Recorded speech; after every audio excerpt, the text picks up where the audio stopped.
Today what we're going to do is we're going to show you how to debone a deer in the field. Now this is a little bit different than quartering an animal, which you may have seen done before. Essentially what we're going to do is we're going to go through the process of not breaking any bones and taking this deer and putting it into a game bag so that we can transport it out, leaving everything else here. Now this is a legally harvested deer and our game log has already been filled out. We've already telechecked this animal. Now that's important because if you haven't telechecked your deer and you're in an area where you can't get cell phone reception, you're going to need to leave proof of sex on the animal. That's already been done in this case, so we're going to go ahead and demonstrate how to get all the meat out, leave the rest of it here, and transport it out. So what we're going to do here is this deer has been field dressed already. We're going to use a couple of tools here. This is the knife that we use to field dress it.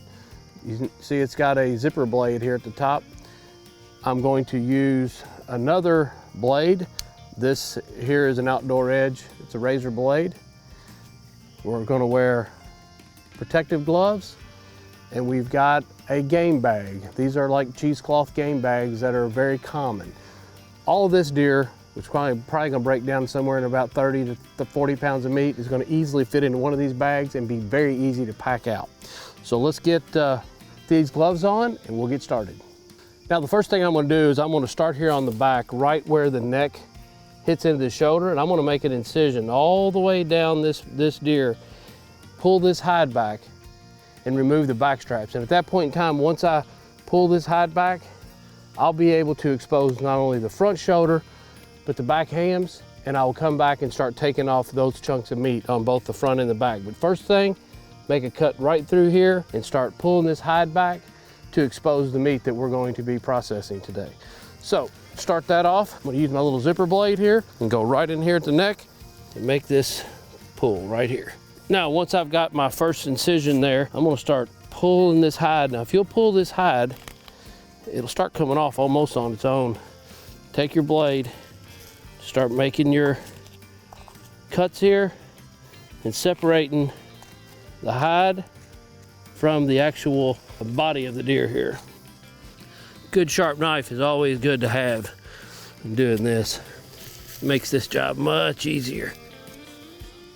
Now I'm pulling all of this cape, the hide, back this way. And the reason I'm doing that is it takes all the hair with it, and it also gives me a spot that if I need to lay something down, one, it's easy to find, two, it's a better way to keep it clean. It's also keeping my meat clean. Now I'm exposing that front shoulder, you can see. Just making some cuts here, pulling this hide down. I'm gonna go ahead and show you how to take the back straps out.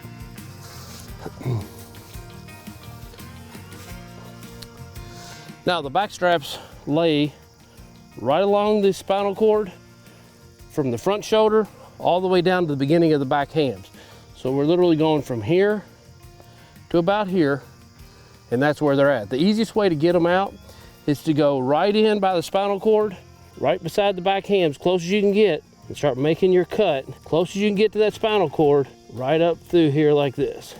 So what I've done here is I've literally went right down the edge of that spine on this one side and exposed this back strap right here. Now, once I get there, I can feel that big old tubular back strap of meat right there. I'm gonna come down here right at the back ham, right where this piece of meat runs into the back ham right here. I'm gonna make a cut. There's a couple different ways you can do this. You can start here and start working it around till you get to the top of the rib cage, or you can find the top of the rib cage, which is right here, and work it this way. But once you start getting it out, it's very circular shape. You'll be able to get your hand on it and start pulling it out and just kind of make some feathering cuts. Take it right out. Like I said, there's several different ways to do this. Honestly, I usually do this while the deer is hanging. Makes it a little bit easier, but this is how to debone in the field.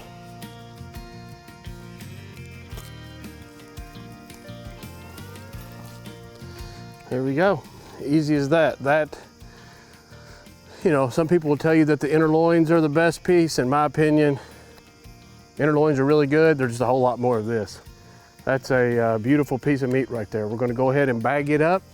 Now, you can see that piece of meat was removed from right there. Now, there's another one on the other side, but while we've got the deer laid up this way, we're gonna go ahead and start working on the back ham. When I left the back hams a while ago to get the back straps out, I kind of had pulled the hide down to this point. Now I'm gonna pull it all the way down to about the knee, cutting up the back side so that I can remove all the hide from the meat. All right, now once I get to this point right here, the way I like to do this is to separate these out in muscle groups. It's the same way I do it when I process my own meat at home. So if I'm gonna go through the process of doing this, there's two ways to do it. You can take a boning knife in and just run along the bone and pull it off into a big chunk. I don't package it that way, so I'm gonna go ahead and do it the way that I would be doing it at home. And that is, you find this seam right here. You can see it's kind of right in the, I'm almost more in the middle, a little bit toward the front. What you've got is you've got 3 or 4 distinct pieces of meat in here. You got this right here, then you've got these two, which I'm gonna take off together, then you got the back round. So what I do is you'll find this spot, it's very easy to see. When you come through and you make a cut, when you make that cut there, now that I've got that cut, I'll open this up, kind of feeling around where the meat there is. All right. All this type of, this seam, the silver seam, I'll leave some of that on in this process because it will protect the meat from getting any additional dirt, bacteria. You see that you can't help the flies are gonna lay on it. I'll leave a little bit of this on there and then clean it up at the very last minute.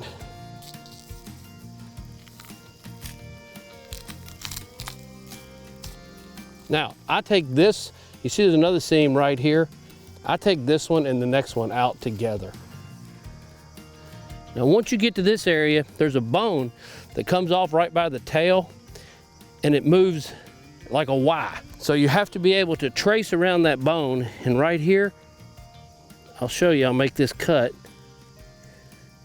It lays right here.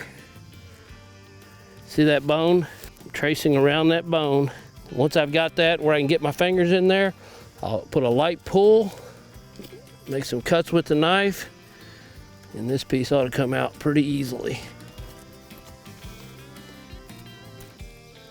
This is much easier if you've got another set of hands. Let's get this cleaned up a little bit. Now that is that big muscle group right there. It's actually 2 different muscles. You can see 1 and 2. This is great for a whole lot of applications. You can grind it. You can use this for burger, sausage. You can cut steaks out of this. There's a whole lot of different things you can do. Now, it doesn't look very great now, but I'm gonna get this cleaned up when I get home. I wouldn't wash it a whole lot because there could be some bacteria on that, and you could introduce the bacteria onto more areas of the meat. Take it just like this, get home and get a real sharp knife, and you can take this stuff right off, and it'll just leave an absolute beautiful cut of meat. Let's get this bagged. Now, once you get that big piece off, you can see this hip bone right here, plain as day. See that? That's what that is. That's the hip bone. So what we want to do now, we want to come in and make a cut and trace right along that leg bone right there. You can feel it. It's very easy to feel and find. See that bone? That femur bone that goes down here? I'm just made a cut and I'm just taking this meat right off of that bone. Watch your fingers when you're doing this.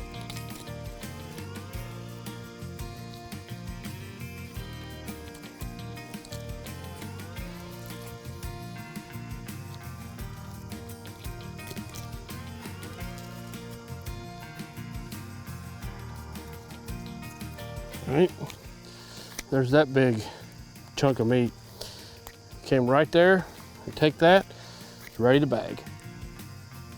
Now, once we get to this area, got another big piece of meat here, big old chunk of meat there, and then it'll be on the lower part here, the shank. So you can decide where you want to go from there, just kind of taking off the pieces as they present themselves to me.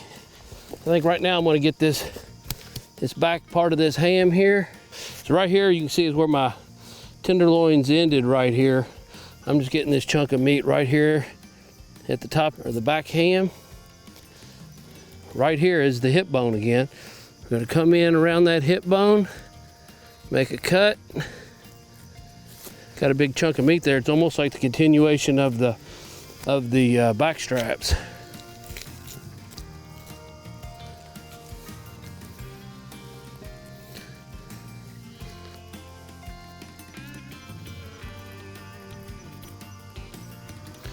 There you go. Very good piece of meat there. So now you can see this leg is getting pretty thin here. So what we're going to do is we're going to take this back ham and this lower shank, and because the shank is the way I've got it laid out here is actually covering a little bit of the back ham, I'm going to take the lower shank first. So to do that, I'm going to come right here where it connects, make a cut. Remember, I'm trying not to break any bone, and there's actually 2 pieces of meat down here. We got a tendon here. We're going to try to leave that there with the deer. There we go. We got the portion of the shank there. That's the outer portion. We got one more little piece on the inside. Then we're going to get that back ham out. Again, I grab these pieces of meat and I find where it attaches to the bone. Trace the leg bone right down.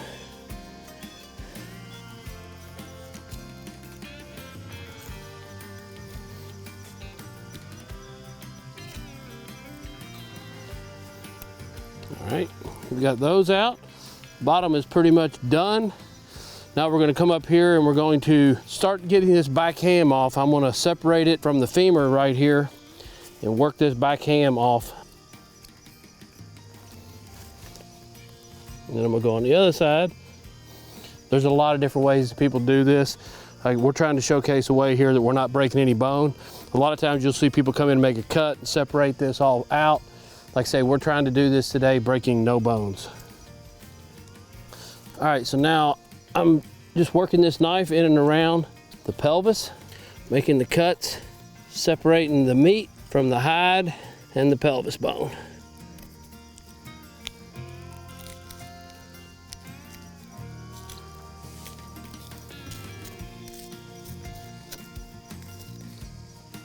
You can see that is a big, beautiful piece of meat right there.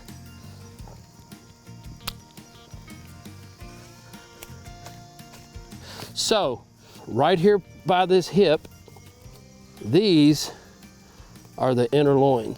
So we went in here, made a cut right here, and you can see right here are the inner loins. While we're here, we're gonna go ahead and take these out. That's this side, inner loin, and we flip the deer over, we'll get the other sides. So we've kind of finished up the back straps, all the back hams, the inner loin, and now we're going to start working on the front shoulder. Once we get the front shoulder meat out, we'll take some meat from the neck, and essentially the process is half done. It's exactly the same on the other side. So let's go over here now and locate this shoulder. Now, a lot of different ways I've seen people do this. What I like to do is locate that shoulder. The interesting thing about a deer's front shoulder is that really there's no bones attached.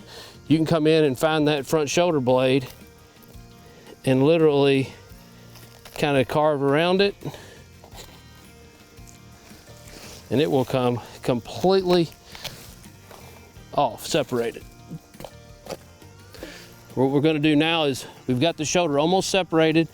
We're going to make a cut along from where the brown meets the white. We're going to make a cut right here and cut up through here to the elbow. And now once we get there, we're going to take it on up. Once we get that done, we're going to pull the hide back. May need a knife to do some of this. Here we go.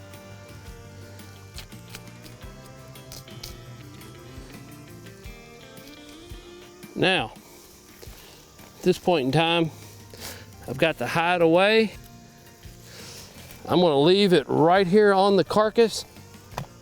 and use this as a workstation. Now I'm gonna try to separate this out in muscle groups again.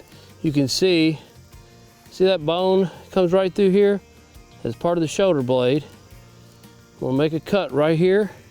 Once I get that in, I'm gonna start peeling that meat right off. What I'm doing here is I'm working along that shoulder blade right there.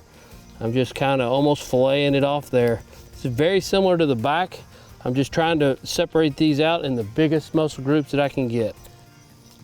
Now this part's gonna take some cleanup. When you get into the kitchen, you got all this connective tissue. I will get this in and clean it up exactly as I want it when I get back in to the kitchen on a table. That is the majority of the meat right there on this front shoulder. Now you see I still have some here and I've got a little bit down here, but that is the big portion of it. So let's get this bagged. So now we've got our shoulder that's separated. We've got the big part on the outside of the shoulder blade. We're gonna come in on this side of the shoulder blade, make another cut up through there. These are really good for grinding for burger, or doing jerky or sausage. This is perfect cuts of meat for that. So we had the piece of shoulder meat that was on the back side, a little bit bigger, piece of shoulder meat come off of the front side. We're gonna lay that right there. We've got a little bit down here. We're gonna get that off by locating the bone and making a cut right down there to it. Now this particular piece of meat right here is a lot of individual little muscle groups in there. It's kind of stringy. Again, it's good to be ground, or you can cut it into stuff for jerky. So I'm not gonna sit here and try to separate this out in individual muscle segments in the field. All I'm trying to do is to get this piece of meat off so that it can be used, leaving all the bone behind. All right. Essentially our front shoulder is now picked pretty clean. We're done there. So now the last piece of meat that we're gonna get out is gonna be the neck meat. You kind of see where the neck meat lays. It kind of ends right in this area here. So what we wanna do is to go in right inside where we took that piece of meat off of the shoulder. We're gonna go in, go right down to the spine here, make that cut.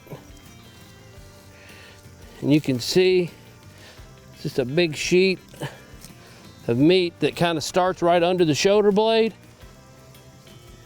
It works its way up here in and around the neck.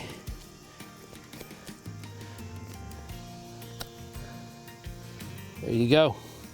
That is the neck meat. Now, it looks like there's some meat here. We're right on top of the spinal column. Very, very, very, very little bits of meat there.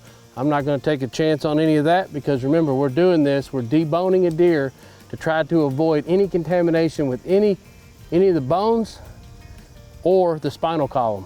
So we're gonna leave that right there. We'll bag this up. So essentially that's exactly half of the process. To recap, we came in, we made a cut along the back, we removed the back straps. We took those out, we came in, we found a seam, made a slice on the back ham, took that out, separated that out in muscle groups. Came down and removed the lower shank, went in, took out the inner loins, then we moved to the front, made a cut there where the shoulder blade is, removed the back part out, came and did the exact same thing on the front, went down and got the lower shank, removed the front leg bone, went in and removed the neck meat. Now, the other side is exactly the same. So that's exactly what you want to do. When you get done here, you're going to have all of your meat completely deboned in a bag and ready to go. If you're someone who's used to taking your complete deer out at home and doing this, then you've got to deal with how you're going to discard the waste. This is a great way to do that. If you're someone who's used to quartering the meat, you might want to give this a try as well. Once you get this done, you got very little bones or nothing to handle after that. And if you're in an area that's a CWD surveillance zone, to move that deer out of that CWD surveillance zone, this is now required. So give it a try. Make sure you take the right tools and be prepared. It's not that bad.